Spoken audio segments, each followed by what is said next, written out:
Hi, this is Bruce at fighterkitecentral.com, and I've decided I would make a kite that I've never made before, using materials that I've never used before for making this particular type of kite.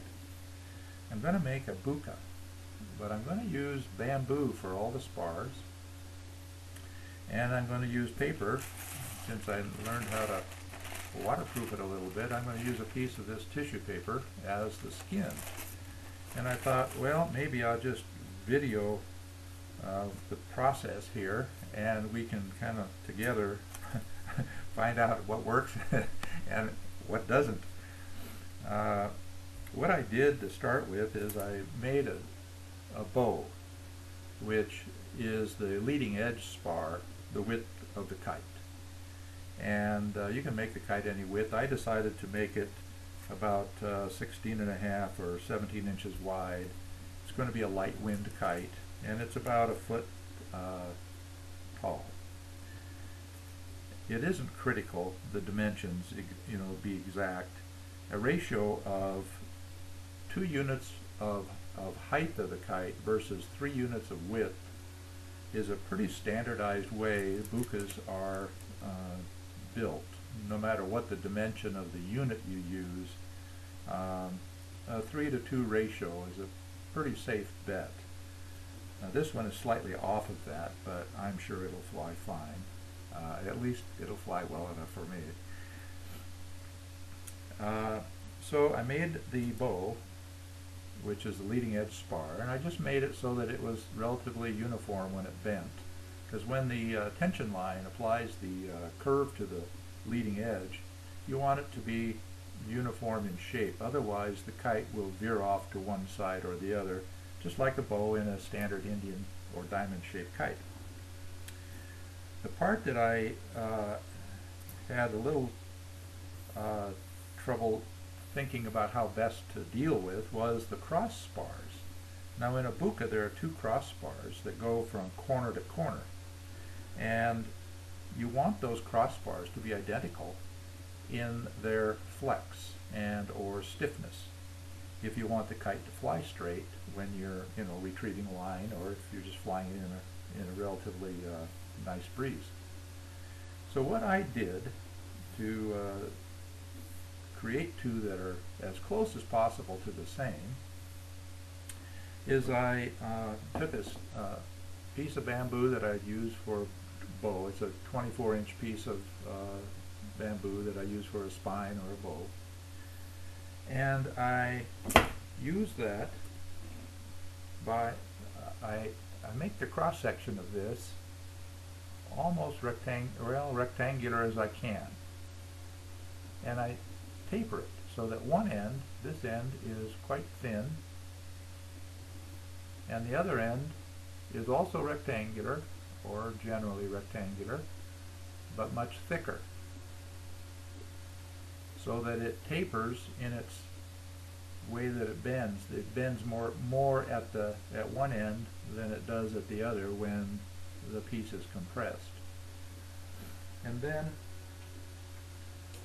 I decided that once I had that, I would then split it into 2 pieces, so that I'd have 2 pieces from the same bamboo stick. And my assumption is if I split it close to the center, if I'm reasonably accurate in my splitting, the crossbars will be virtually identical in their stiffness and other characteristics.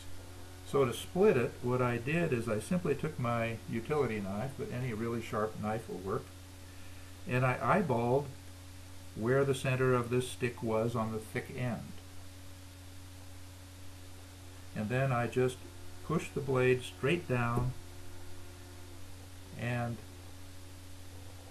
held it into a block of wood and pushed the bamboo stick through the blade to split it, at least to start to split it. After it was started, I held the 2 loose split ends so they wouldn't shift in their positioning, and began to pull it from that end so that the two pieces would be as close as possible to the same. Now, sometimes the bamboo will wander a little bit, and if it does, you just need to bend it in order to get it back on track. So when I finish this, I have two pieces that are about half the flexibility of the main piece. And that's what I'll use for my crossbars. Now that I've got the crossbars, I cut them to length, and in this case my kite is actually 16.5 wide, and the finished kite will be 10.5 tall. So a little bit different than the 2:3 ratio that we talked about earlier. But one of the things I was wondering what to do or how to treat, and that is how do you connect the bamboo spars to each other? Well, traditionally, bamboo traditional kites are bonded by thread or string, light string, flying line, whatever they happen to have. So I decided to use that also in this one. So I'm going to have two, I'm going to have the ends, I've done this one already, tied for the crossbar directly to the leading edge spar, and I tied the spine to the leading edge spar, and now I'm going to tie the other crossbar to the leading edge spar. And I don't know if you can see this or not, but I made a very flat area on the back side of the crossbar. I'm going to put the bamboo skin side against the paper, and I also made a flat area on the end of the leading edge spar so that those two flat surfaces will meet when I tie it, and it won't have a tendency to want to rotate around in its own way at some point. And to tie it, since I've never made a kite using line to tie the spars together, I always use glue or some other method. I decided just to take a piece of thread, I think it's polyester thread. It's a little bit heavier than regular sewing machine thread, but not much.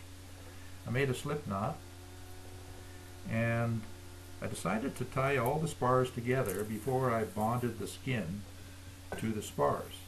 So I'm going to tie this one. I'm going to do it just to show you what I did. I don't know if this is a good way to do it or not, actually. I'm sure when I fly the kite I'll find out.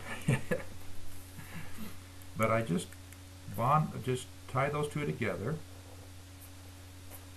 and then I wrap them in any way that I think might actually provide a secure connection between the two pieces, and continue to do that a few times. I don't know how much is necessary, really. I'll find out again probably after I fly the kite and possibly have a failing. So that's what I did, and then I'm going to just tie it and use a couple of half hitches or square knot or whatever kind of knot to finalize it. I may put a drop of super glue on this and each of them just to make sure they don't unravel. I'm not the best knot tier in the world, so that's a possibility, I guess. Oops.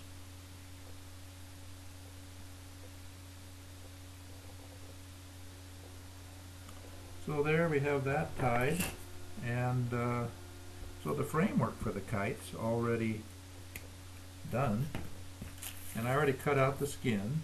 And when I did cut out the skin, I then marked on it, I'm not sure you can see it, but I marked lines where to fold because I want a hem around the perimeter of the kite.